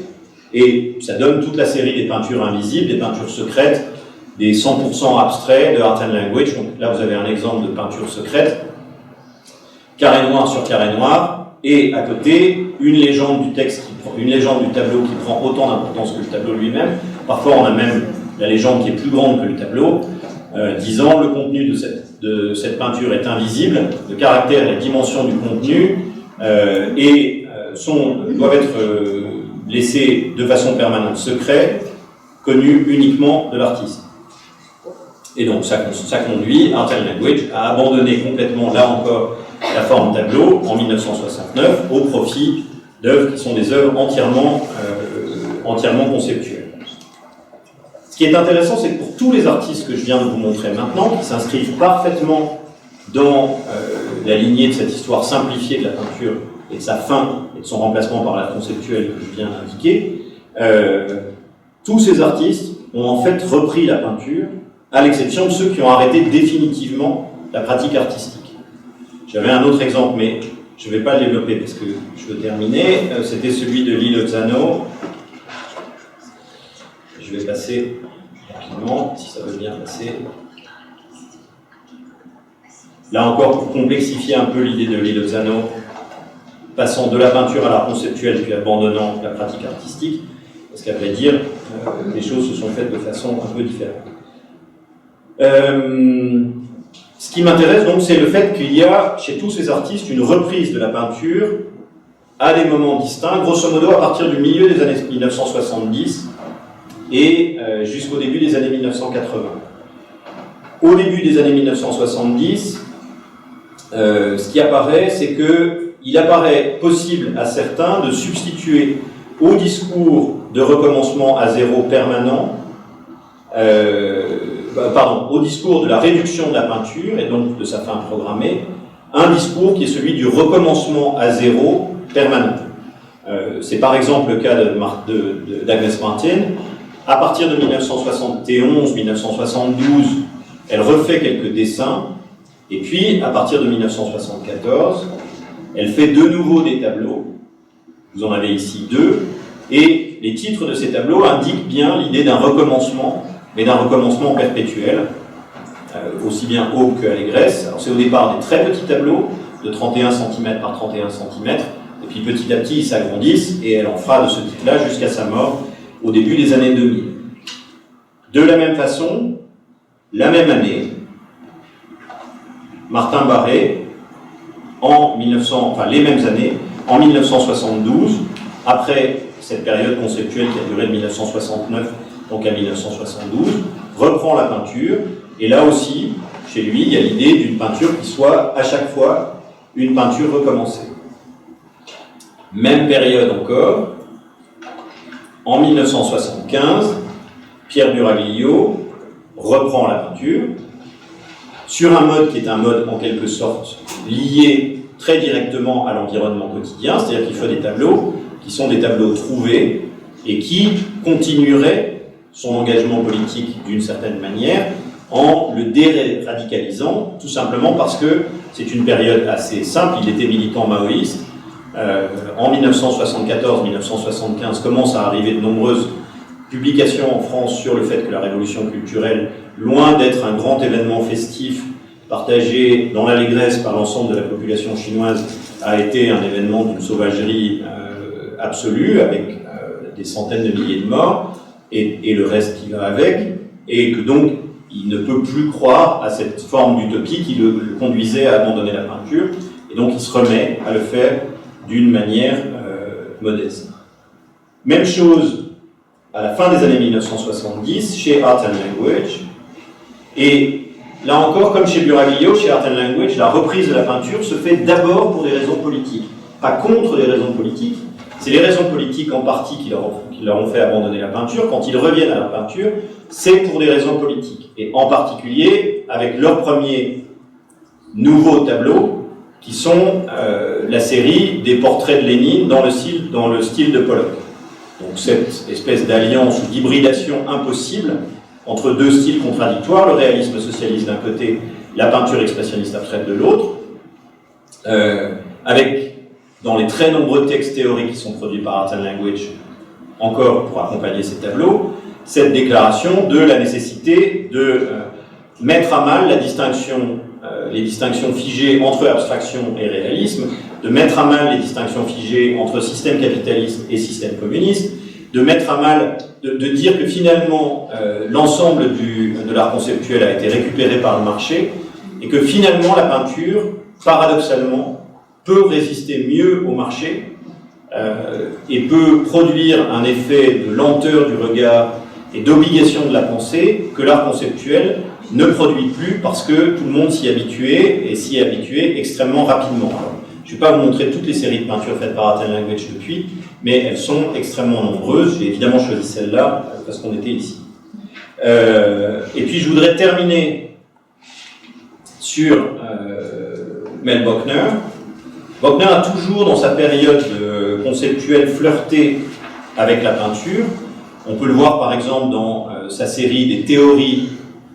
Alors, théorie de la peinture, théorie de la sculpture, théorie de l'installation. Par exemple, dans la théorie de la peinture de 1969-1970, ce qu'il fait, c'est peindre un rectangle de couleur bleue sur des feuilles de papier journal, et ensuite de disperser, enfin de reconfigurer ces installations sur le sol dans lequel la pièce est installée. Donc, c'est à la fois une interrogation sur la peinture, sur les limites de la peinture, sur ce qui constitue ou pas un tableau. En 1970, de la peinture, ça ne peut pas être au sol, donc ça n'est pas considéré comme de la peinture, c'est considéré entièrement comme une œuvre conceptuelle. Cela dit, Bochner, dans des interviews récentes, dans des discussions récentes, insiste sur le fait que tout ça lui avait été suggéré par les images où on voyait Matisse environné des gouaches découpées au sol, que c'est la couleur des nus bleus de 51-53 de Matisse, et donc il y avait une continuité. À partir des années 80, Bochner revient plus expressément à la peinture, et même à une peinture de type expressionniste. C'est pas vraiment des choses qu'on a l'habitude de voir de lui, c'est toujours quelque chose qui embête les historiens de l'art qui aiment Bockner en général pour sa période conceptuelle, qui sont des tableaux avec des châssis préformés, shape canvases, comme par exemple ce tableau qui s'appelle Anicto de 1983. Pour moi, c'est une réaction très forte au retour de la peinture sous la forme du néo-expressionnisme, c'est-à-dire sous la forme d'une négation de l'histoire, pour le coup, qui ne me passionne pas vraiment comme objet de négation de l'histoire, après l'intérêt individuel que je peux avoir pour tel ou tel de ces artistes, et par exemple pour Schnabel est différent. Mais j'ai toujours pensé que ces tableaux de Bockner, qui sont des tableaux très désagréables, par ailleurs, étaient une manière de dire voilà ce que pourrait être une peinture expressionniste intelligente, une peinture expressionniste conceptuelle. Il y a plein d'éléments conceptuels en fait dans ce tableau, mais c'est une réaction directe. Et puis depuis, Bockner a combiné en quelque sorte la pratique conceptuelle et la pratique picturale dans ces tableaux de mots. Je vous en avais montré un en entrée, en voilà un en fin, comme il se termine par shut up, il me semble que c'est à peu près bien comme ça.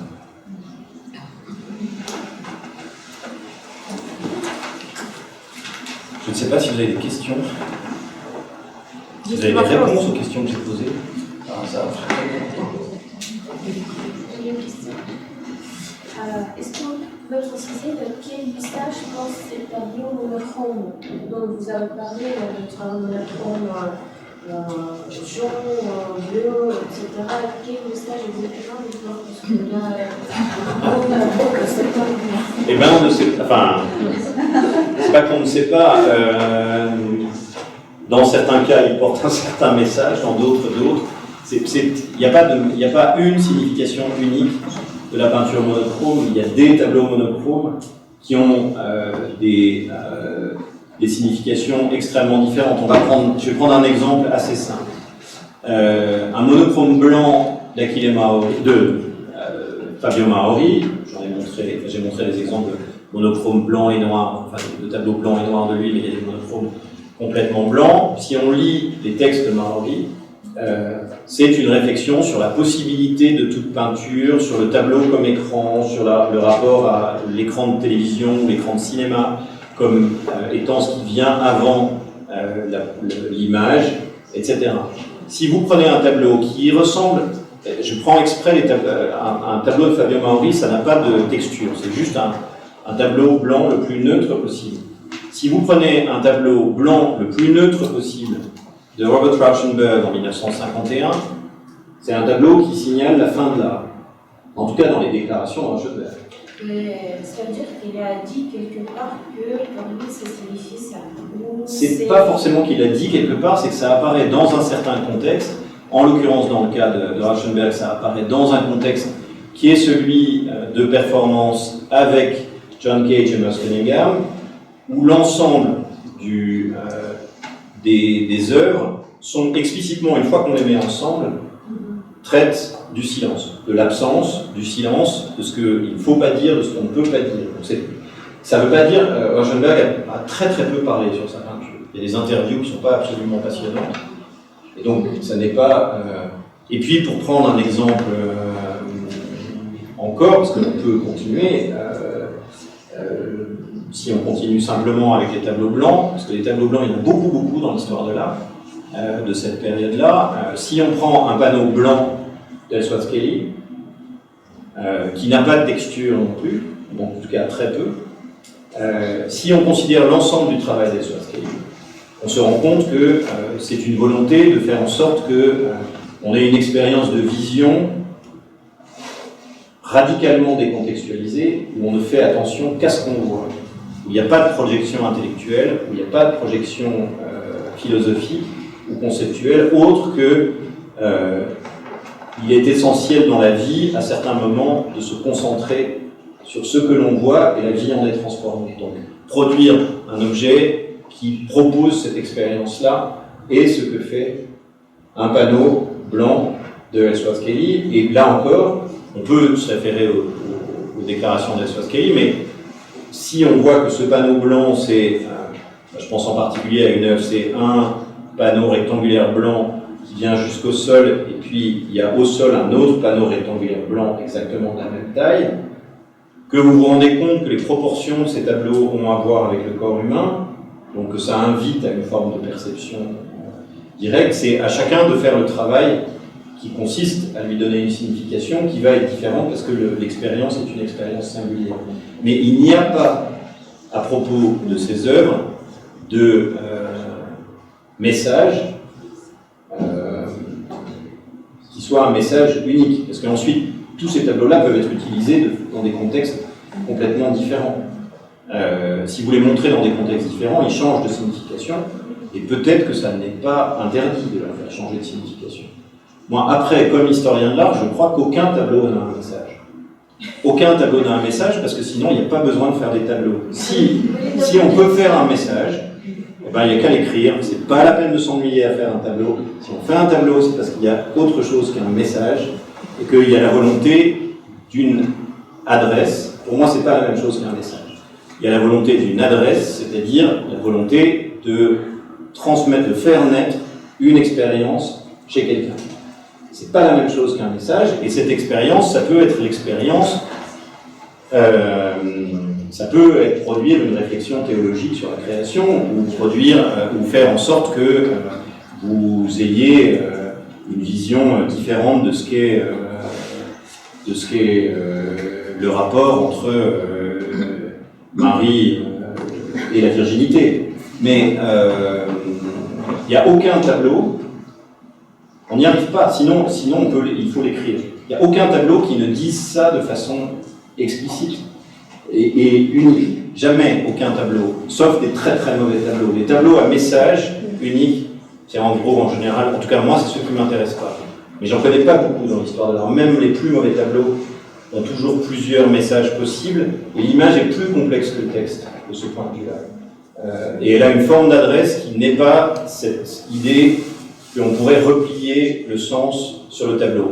Une des choses intéressantes, c'est que, si je reprends un exemple que j'ai donné, j'ai au moins deux artistes que j'ai montrés, Mel Bochner et Martin Barré.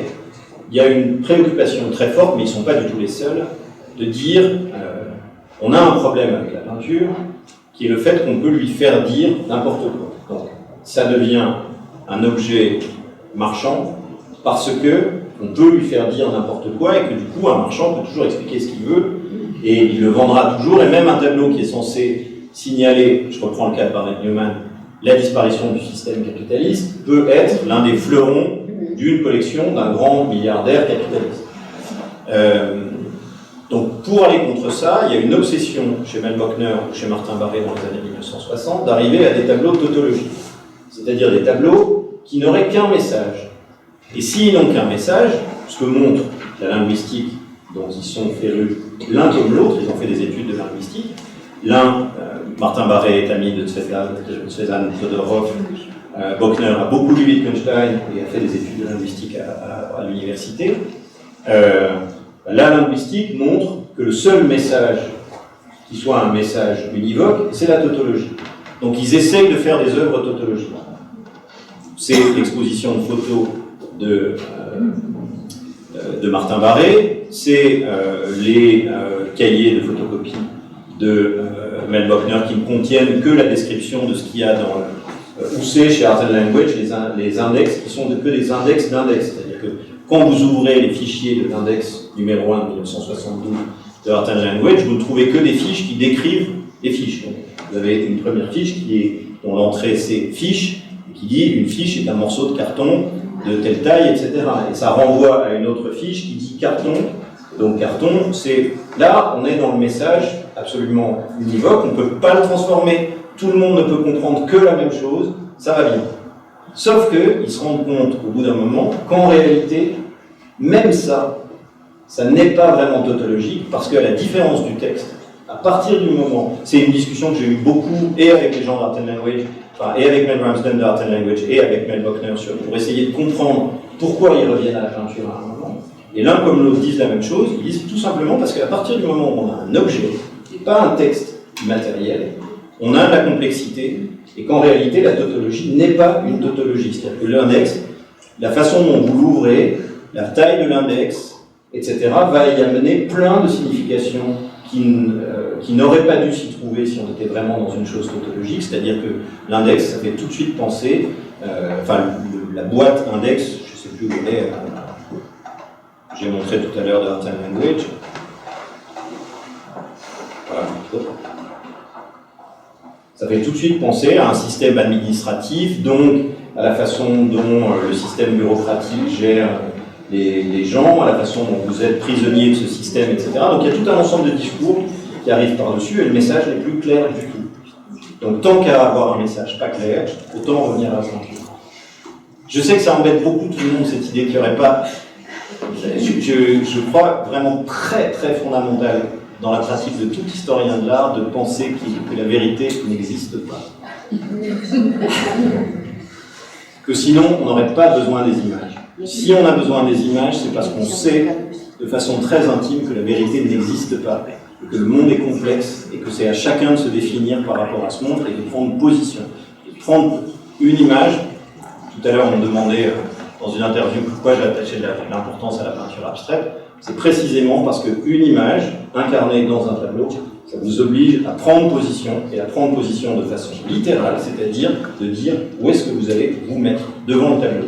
À quelle distance, de côté, de face, bouger, etc. Et que ça, c'est une première chose qui fait que le sens va en être transformé.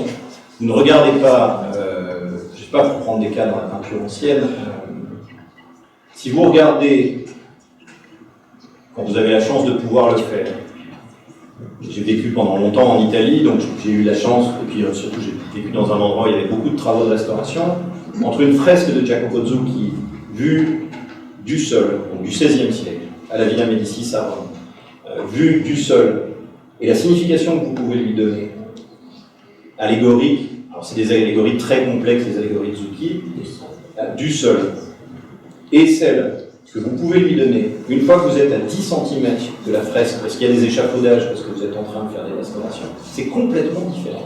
Enfin, c'est largement différent. Tout d'un coup, vous voyez des choses que vous ne voyez pas du tout du sol, que personne, à l'exception de l'artiste et de l'équipe d'artistes qui travaillaient avec lui, enfin, d'artisans qui travaillaient avec lui à l'époque, il n'y avait qu'eux qui pouvaient le voir à l'époque, et les significations qui étaient les significations que eux y attachaient, étaient évidemment différentes de celles que les spectateurs, en l'occurrence Ferdinand de Médicis, mais les gens qui passaient, c'est un endroit qui est dans la chambre de Ferdinand de Médicis, en dessous de son lit, enfin au-dessus de son lit, pardon, c'est pas le même message. Je ne crois pas à cette idée-là. Pardon de ne pas y croire, mais... Bien sûr, bien sûr. Vous avez parlé de résistance à la marchandisation totale. Je comprends bien que moi, c'est pas possible parce qu'il y a une seule possibilité de résister, c'est arrêter le peindre. Et c'est votre point de vue, c'est... Non, je pense qu'il n'y a qu'une seule manière. Non, il n'y a qu'une seule manière de résister complètement, c'est d'arrêter. Mais résister, si on arrête, pour moi, alors ma position politique, c'est que arrêter, c'est pas la meilleure forme de résistance. Mais en tout cas, c'en est une. Il y a quelques exemples dans ces années-là d'artistes qui arrêtent complètement. Il y a Schönebeck, il y a Lilo Zano aux États-Unis, il y a Charlotte Posenenske en Allemagne. Il y a Michel Parmentier en France. Il y a un certain nombre d'artistes qui sont...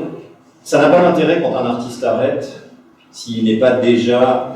que les artistes arrêtent, ça arrive tout le temps. Mais en général, ils arrêtent tout simplement parce que personne ne s'intéresse à leur travail.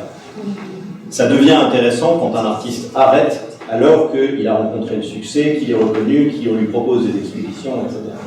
Et c'est vrai que ces artistes-là arrêtent, et ils arrêtent tous à ce moment-là pour des raisons politiques. C'est-à-dire qu'ils arrêtent tous en disant la bonne résistance, elle ne peut pas être dans l'art, elle doit être dans la vie concrète. Elle doit être en faisant autre chose. Alors, en étant militant. Voilà, ça c'est une autre position, c'est pas forcément celle qui me plaît, mais c'est une position tout à fait compréhensible. Et vous aurez noté que ça fait beaucoup de femmes, en fait. C'est-à-dire que, par exemple, Lilo Zano arrête complètement à un moment où il y a beaucoup de déclarations des artistes new-yorkais pour dire il faut arrêter. Dans le cas de l'Art Workers Coalition League, par exemple, Karl André passe son temps à écrire des textes en disant le système capitaliste est pourri, il n'y a pas d'autre solution pour l'artiste que d'arrêter complètement, etc. Et toujours il continue à faire des objets et à les vendre. Lilo Zano écrit la même chose et elle s'arrête. Elle ne fait pas du discours, elle le fait vraiment. Alors ensuite, la vie de Lilo Zano c'est compliqué, mais voilà. Donc on peut conclure l'art ne peut pas résister à la mondialisation. La marchandisation. La marchandisation, voilà. Est-ce que c'est tout lié ou est-ce que... Moi je pense que... Alors, j'ai une position assez paradoxale. Je pense que l'art ne peut résister à la marchandisation que grâce au musée. C'est-à-dire que ça n'est qu'en sortant du système marchand de façon définitive qu'il peut résister. Le problème, c'est que le musée lui-même étant gagné par la marchandisation, on a un peu de difficulté. Mais je pense que là, on peut travailler vraiment à faire en sorte que les musées ne soient pas gagnés par la marchandisation. Mais il faut se préoccuper de... À ce moment-là, ça veut dire qu'il faut que nous, les historiens de l'art, nous nous occupions de politique. C'est-à-dire que nous, les historiens de l'art, à nous de persuader nos concitoyens et les politiques que le musée ne doit pas être un lieu marchand. Mais normalement, le musée, c'est ça. Le musée, c'est ce qui permet d'échapper. C'est très paradoxal par rapport à ce que j'ai raconté comme histoire, parce que les années 60 sont évidemment une remise en cause très profonde du musée. L'idée qu'il vaut mieux faire des choses dans le monde réel, à l'extérieur, parce que le musée, c'est le lieu du pouvoir, etc. Et je pense que ça, il faut être... Enfin, ma position aujourd'hui, c'est qu'il faut être pleinement politique, c'est-à-dire accepter que le musée est un lieu de pouvoir et y travailler comme dans un lieu de pouvoir. Mais si on trouve un tableau, par exemple, du musée, c'est un dire que c'est d'ailleurs hors des prix. Ça sort de prix. Non, ça sort de prix. Il faudrait plus se préoccuper de prix quand une œuvre est dans un musée. Parce que c'est pour ça que j'aime bien le principe de la non-aliénabilité des œuvres d'art dans les musées français. Je ne sais pas si ça existe de la même façon en Russie ou pas. C'est-à-dire qu'un musée français, quand une œuvre est achetée par un musée en France, elle ne peut plus être vendue. Donc, normalement, ça devrait avoir pour conséquence qu'elle ne devrait plus avoir de valeur. Le problème, c'est que les musées sont dans une compétition qui fait que on préfère même dire qu'on vient d'acquérir une œuvre qui vaut 100 millions d'euros pour rien, enfin, qu'on l'a donnée, plutôt que d'oublier complètement la valeur. Mais je pense que c'est ce à quoi il faut se tenir aujourd'hui de façon forte. Oui, bien sûr. J'ai cette question. D'abord, merci beaucoup pour votre présentation, c'était très intéressant. Donc, j'ai l'impression qu'il rejoint un peu cette question-là. Dans le dernier numéro de Beaux-Arts, je crois, j'ai vu qu'aujourd'hui, il y a cette préoccupation que les meilleures expositions à Paris sont organisées par les privés. Par exemple, par l'organisation de Louis Vuitton, par, en l'occurrence, Bernard Arnault, qui est un des grands collectionneurs de l'art. Ne croyez-vous pas qu'aujourd'hui, c'est un peu une bataille qui est déjà perdue d'avance, qu'aujourd'hui, vous avez beaucoup parlé de juxtaposition du marché et de l'artiste et du capitalisme, et que le capitalisme a quand même importé sur cette position de l'artiste qui veut résister, et qu'aujourd'hui, on parle de la mort d'artistes et d'émergence, de la naissance d'un entrepreneur créatif. Qu'est-ce que vous pensez sur ce sujet? Est-ce qu'il y a des entrepreneurs créatifs? Est-ce que vous voyez des vrais artistes?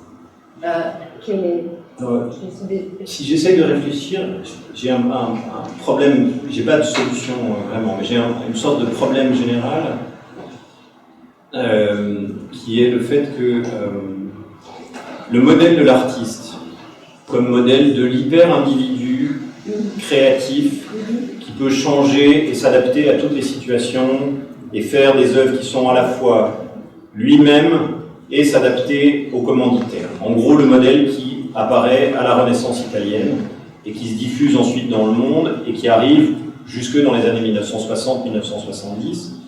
Ce modèle-là, en fait, il a tellement triomphé dans l'ensemble du monde occidental qu'il est devenu le modèle de l'individu occidental. Et que on est dans une espèce de statut, enfin d'état paradoxal, où l'artiste, qui était jusqu'à présent celui que tout le monde voulait imiter, sans en même temps en avoir les inconvénients, est le modèle qui est proposé à tout le monde, c'est-à-dire celui du travailleur, entrepreneur, qui peut travailler chez lui, en faisant ce qu'il veut, et tout en s'adaptant au marché, et se débrouiller au goût, etc. Et que ça produit une situation qui est une situation qui, je pense, est très complexe et dont je ne sais pas exactement ce qu'elle produit. C'est-à-dire qu'il y a forcément une disparition à partir de là d'une certaine figure de l'artiste. Si aujourd'hui, pour être comme ça, il n'y a plus besoin de devenir artiste, mais qu'il suffit de travailler dans la Silicon Valley, peut-être que c'est pas la peine de devenir artiste, parce que c'est compliqué de faire des objets, etc. C'est plus compliqué que de faire des programmes informatiques. Ça, c'est la première chose. Effectivement, du coup, les entrepreneurs, les collectionneurs entrepreneurs, jouent le même rôle. Et il y a une espèce d'invasion du système non marchand par un système strictement marchand. Avec des effets de compétition qui sont du même ordre, et contre lesquels, moi je pense qu'on peut tout à fait résister. Simplement, ça implique des positions assez claires. Et que il n'y a pas beaucoup de gens qui ont des positions très claires sur ce sujet. Alors, position claire, je ne veux pas dire opposition au marché. Je pense que cette position-là, elle est vouée à l'échec. Ça ne veut pas dire refuser tout rapport avec les collectionneurs privés, par exemple. Mais ça veut dire à un certain moment penser le musée comme un outil dont le but n'est pas d'abord un but marchand. Et donc, il ne s'agit pas d'être sur le même type de compétition. Je vais vous donner un exemple assez simple. Tous les musées aujourd'hui dans le monde, je ne sais pas encore une fois en Russie, quand ils font des communiqués de presse sur leurs expositions, insistent sur la fréquentation de ces expositions. C'est très très très très facile de ne pas le faire. C'est très facile, sauf que ça a des conséquences. Moi, j'ai toujours refusé, par exemple, de le faire. Et ça veut dire que, pour prendre le cas de Beaux-Arts Magazine ou du Journal des Arts, les rédacteurs en chef viennent me voir, enfin sont venus me voir et me disent « On est très embêtés parce que vous ne voulez pas donner les chiffres et du coup, on ne peut pas vous mettre dans les classements des meilleurs musées ou des meilleurs lieux culturels. » Et moi, ma réponse, c'est « Je m'en fiche. J'ai une subvention de l'État, j'ai une subvention de mécènes, à qui j'explique que s'ils veulent devenir mécènes, ils n'auront pas ces éléments-là. On peut travailler différemment, mais que voilà. Et que en plus, s'ils veulent donner de l'argent à une institution culturelle, c'est parce qu'ils reconnaissent que la société leur a permis de faire les fortunes qu'ils ont fait. Donc, je suis pas. C'est eux qui devraient être reconnaissants à la société et pas l'autre sens. Mais ça, c'est encore autre chose. Je suis peut-être trop politique en disant ça. Enfin, comme je suis directeur d'institution, je peux me permettre, parce que je le dis publiquement de toute façon. Et ça n'empêche pas du tout de faire des expositions. Et ça n'empêche pas du tout de travailler. Ça veut dire simplement que vous travaillez sur un autre modèle, qui est celui d'un modèle dans lequel vous pensez que le musée est d'abord, un endroit citoyen, et deux, un endroit dédié à l'histoire de l'art. C'est exactement la même chose que ce que j'ai fait quand j'étais à la Biennale ici, c'est de faire en sorte, par exemple, que ça soit gratuit pour tout un ensemble de gens, etc. Bernard Arnault peut faire des expositions dans lesquelles il met beaucoup, beaucoup d'argent, à peu près 11 millions d'euros pour l'exposition Chokil, parce que 60% des sommes qu'il met dans ses expositions, elles sont déduites de ses impôts. Donc, c'est-à-dire que pour lui, il a intérêt à mettre beaucoup d'argent. Si à un moment l'État dit « Maintenant, vous allez payer vos impôts entièrement, et nous, avec l'argent de ces impôts qu'on va faire des expositions », c'est un moment où l'État décide des choses. En tout cas dans le système français ou dans le système des États-Unis, où il y a les mêmes déductions fiscales absolument énormes pour ces gens. Encore une fois, je n'ai rien contre eux. Je ne suis pas ami de Bernard Arnault, mais je ne suis pas ennemi non plus. On se parle quand il nous arrive de nous rencontrer. On ne se parle pas beaucoup, mais on se parle. Surtout qu'il n'aime pas beaucoup les choses que je viens de dire. Mais voilà, je pense que c'est des vrais choix et des choix politiques. mais des choix nationaux. Et que pour l'instant, on a des politiques qui sont tellement peu éduqués en matière d'histoire de l'art, etc., qu'ils ne se rendent compte de rien de tout ça. Ils ne voient que les paillettes qui vont avec l'argent. Et si on arrive à les éduquer, si nous, historiens de l'art, nous acceptons de sortir et de leur parler, et je reviens sur de nous engager, de résister effectivement, il y a des choses qu'on arrive à faire. Je vous assure. Excusez-moi, je me permets d'intervenir quand même pour rappeler à tout le monde que malheureusement, tout a une fin, et même cette conférence dont nous, tout le monde, nous vous remercions. Merci beaucoup. Merci.